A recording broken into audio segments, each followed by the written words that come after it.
रहीम। सबसे पहले पूरी कौम को, मेरे भाइयों को, बहनों को, बच्चों को, बुज़ुर्गों को नया साल मुबारक, इस उम्मीद के साथ कि ये कोविड फ्री साल होगा और अल्लाह हम यहाँ पे रहमत करेगा और ये गुर्बत के साए और जो इस वक्त हमारा मुल्क मुख्तलिफ क्राइसिस से गुजरा है, अल्लाह हम पे मर्सी करते हुए, रहम करते हुए हमें इन चीज़ों से निकाले।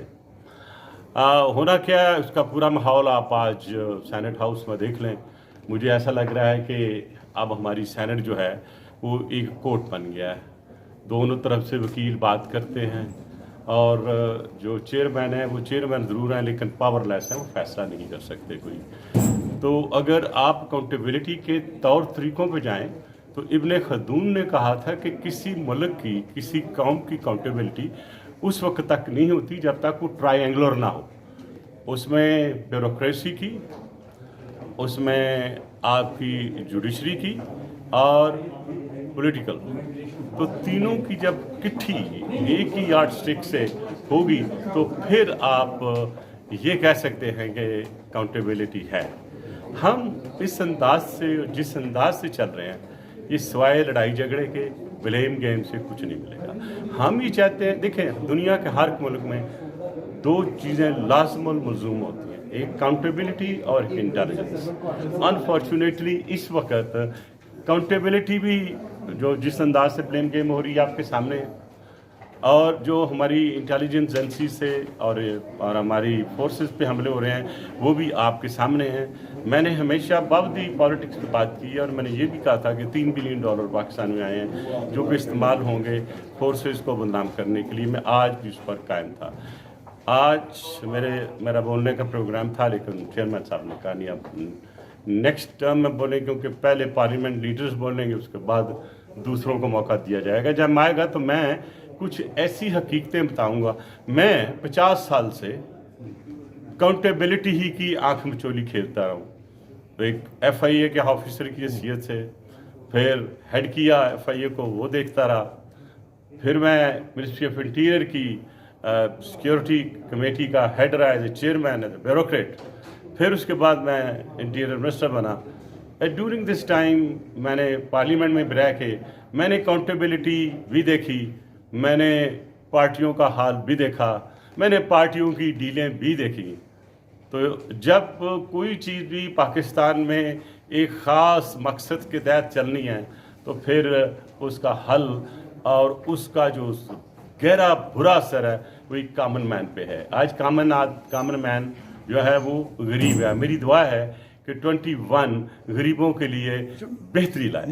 जो भी चीज़ आएगी मिनिस्ट्री ऑफ इंटीरियर में वो प्रोसेस होगी और वो ECL पे आएगा। लेकिन उसमें एक प्रॉब्लम आ गया था फेडरल गवर्नमेंट की डेफिनेशन का। फेडरल गवर्नमेंट की डेफिनेशन जो है वो सुप्रीम कोर्ट ने कर दी फेडरल कैबिनेट। तो अब ECL को जब भी किसी को डालना है या निकालना है तो एक कमरसम प्रोसीजर के थ्रू प्राइम मिनिस्टर जो है, जो उसकी कैबिनेट है वो करती है। जो मैं समझता हूँ कि ये तरीकाकार चीज़ नहीं है, जो इजी करके सेक्रेटरी इंटीरियर को और मिनिस्टर इंटीरियर को दे देना चाहिए। ठीक, आपके जहन में कि नेक्टा कोई ऑपरेशनल फोर्स नहीं है।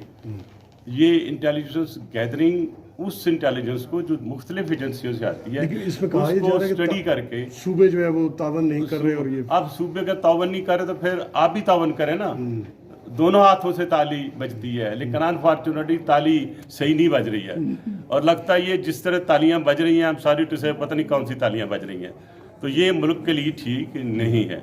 मेरा ख्याल है कि इस वक्त सबसे बड़ी रिस्पॉन्सिबिलिटी प्राइम मिनिस्टर की है। देखिए मैंने उन्हें खत लिखा कि आप डिसइंफो लैब के मतलब आप इंटरपोल को खत लिखें और इंटरपोल से इन्वेस्टिगेशन करा के इंडिया को जो कानूनी और जस्टिस का कटारा उसमें लेके कोई जवाब नहीं है। हमने मोहतरमा बेनज़ीर भुट्टो शहीद का जो सेकेंड सुसाइड बॉम्बर था उसके लिए लिखा कि उसको अफगानिस्तान से लाए नहीं लाते हैं। मैं समझता हूँ कि क्या जो अपोजिशन रिक्वेस्ट करती है वो एंटी पाकिस्तान तो नहीं होता, वो पाकिस्तान की फेवर में होता है। आज भी अगर मुझे मौका मिलता तो शायद मैं कोई बेहतर बात करता। और देखें हमें ये चाहिए कि एक जो मीडिया ट्रायल है उसको ख़त्म करके जो अदालती ट्रायल है उसकी तरफ तवज्जो देनी चाहिए। हम वाह वाह करते करते करते वो मीडिया ट्रायल में जाकर आदमी का या जो भी एक्यूज होता है उसका बेड़ा गर्क कर देते हैं। ना वो फैमिली में घर जा सकता है, ना वो काम को कर सकता है, उसकी बदनामी होती है।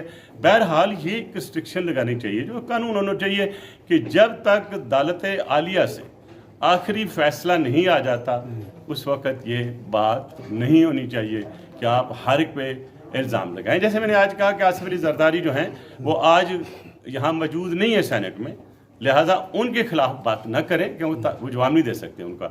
इसी तरह अगर इमरान खान ही है तो उनके यहाँ भी होना चाहिए, नवाज शरीफ भी नहीं है उसके भी नहीं होना चाहिए। ये जो लोग मौजूद हैं उनके मतलब बात करो, आप जनरल बात करो। You are politician, you have to bring and make legislation.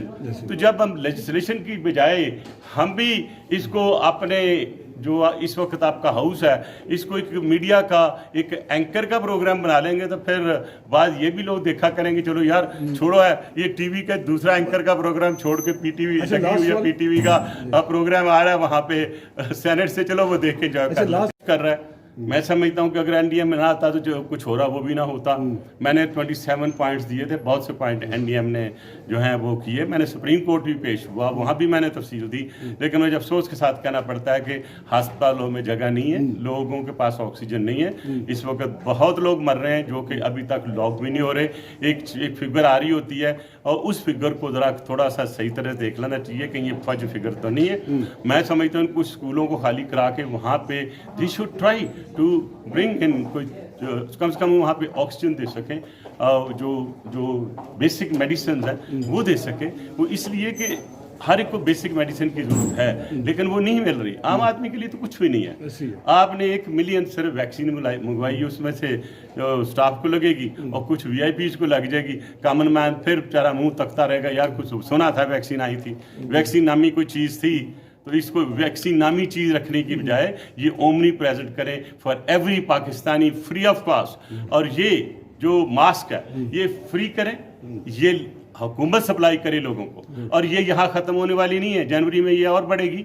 और तीसरी वेव अकॉर्डिंग टू WHO इससे ज़्यादा सख्त होगी क्योंकि उसमें एनिमल स्टेन होगा और ये म्यूट हो चुकी है। अल्लाह रहम करे हमारे मुल्क में जहाँ पे ना हाइजीन है और ना हमारे पास वसाइल है, ना हमारे पास उतनी हॉस्पिटल में कैपेसिटी है, ना हमारे डॉक्टर हैं। तो अल्लाह ही हमारा हफ़ज़ा। लोग ठीक कहते हैं कि पाकिस्तान अल्लाह के नाम पर चल रहा है।